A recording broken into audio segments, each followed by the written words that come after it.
Hi everybody and welcome back to my channel, and today we are going to be discussing the Chakra Hun Aesthetic.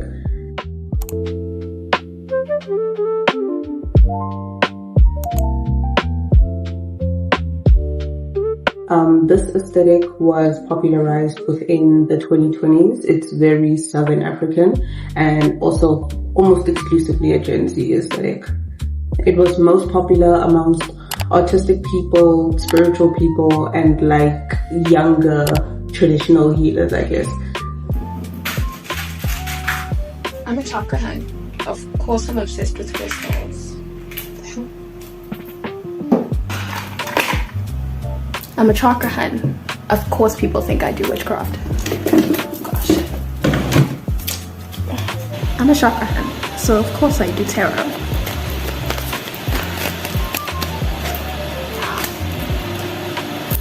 I'm a Chakra Hun. Of course I pick angel numbers as a sign. It's the 22nd of the second month. 222. Oh my gosh. That's crazy. I'm a Chakra Hun. Of course all my tattoos have spiritual meanings. What? The pandemic influence. So obviously the 2020s was the beginning of the pandemic, and I feel like that had a very big influence on people adopting this aesthetic.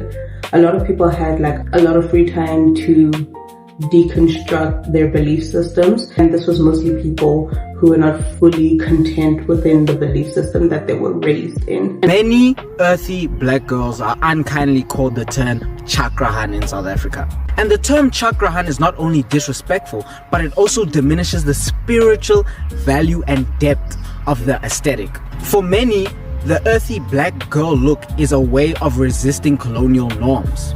It's a way of returning to the divine feminine. The natural look is a way of understanding the spiritual, divine connection to nature. And for many, it's a way of rerouting themselves in ancestral practice.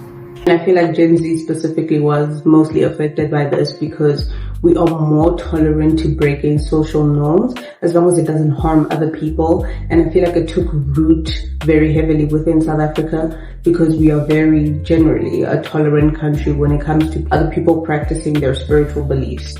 Even though our country is very like majority Christian. Obviously there's a lot of denominations, so maybe that might have something to do with it, but generally speaking, we are a very spiritually tolerant country. So the inspirational styles within this aesthetic, I would say it's a very globalist aesthetic, obviously born out of the 2020s and internet culture. So it took a lot of inspiration from many different places in many different time periods. The earthy gold aesthetics,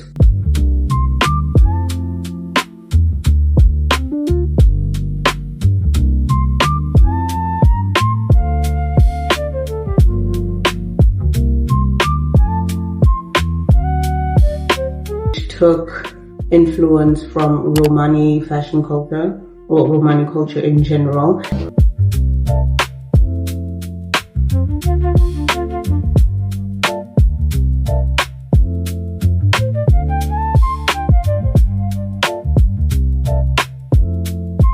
And the hippie movement.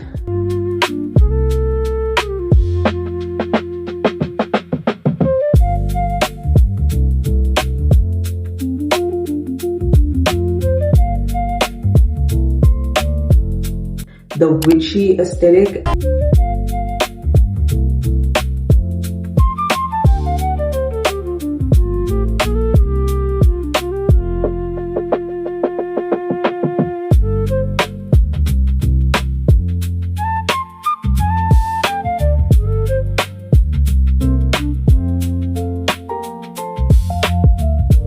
And the boho aesthetic.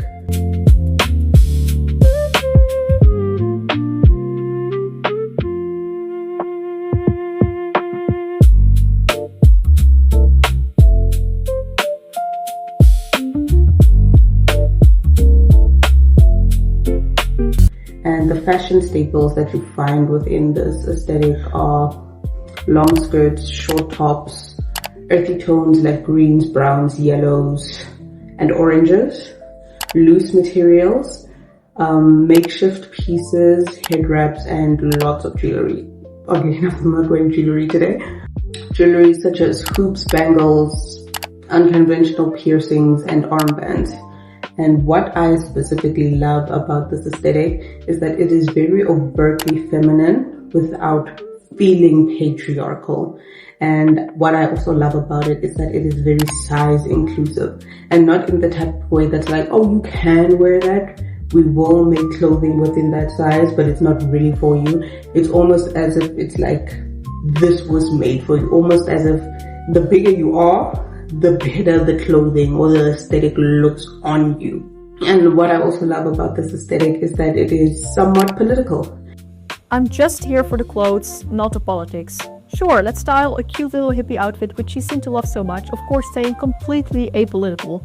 So I'm starting off this look with this beautiful maxi skirt, and hippies absolutely loved pieces like this because crazy patterns and colors was rebellion in itself.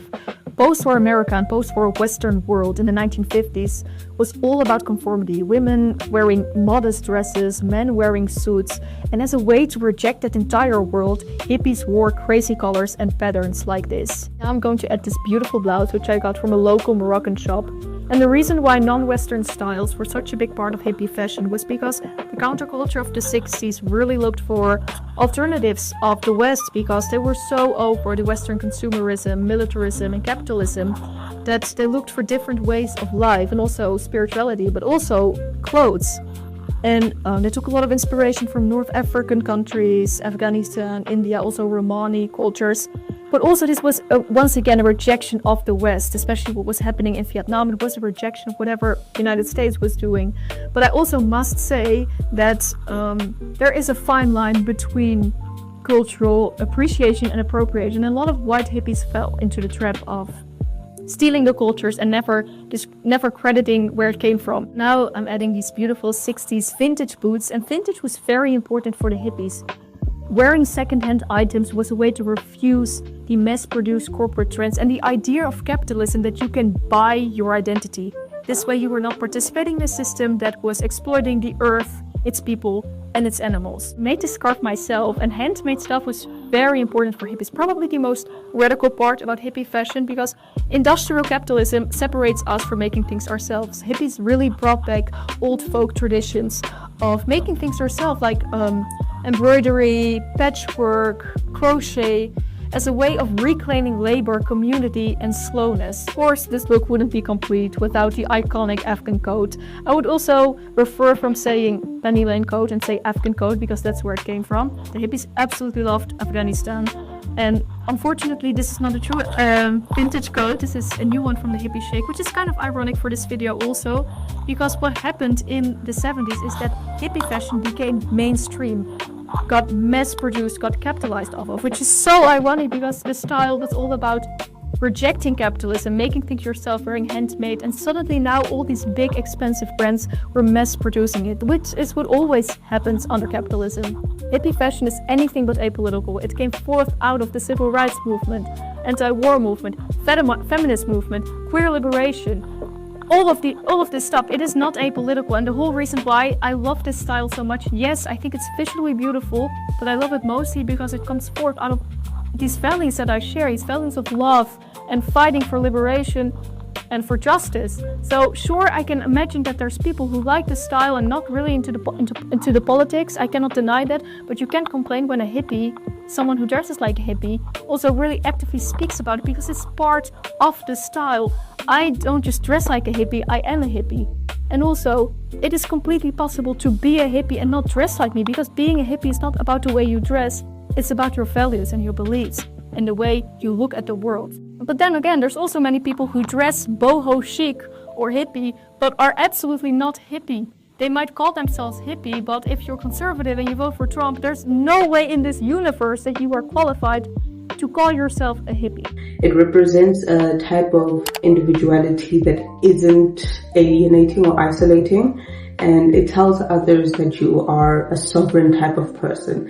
And this could be because of the spiritual implications of the style of dress, because following a type of spirituality that isn't linked to a specific institution conveys a type of bravery to quite literally stake your soul on something that isn't necessarily societally recognized or as respected. But yeah, that was my short little video on the Chakra Hun aesthetic. Obviously, I love this aesthetic. It's almost my aesthetic to a T.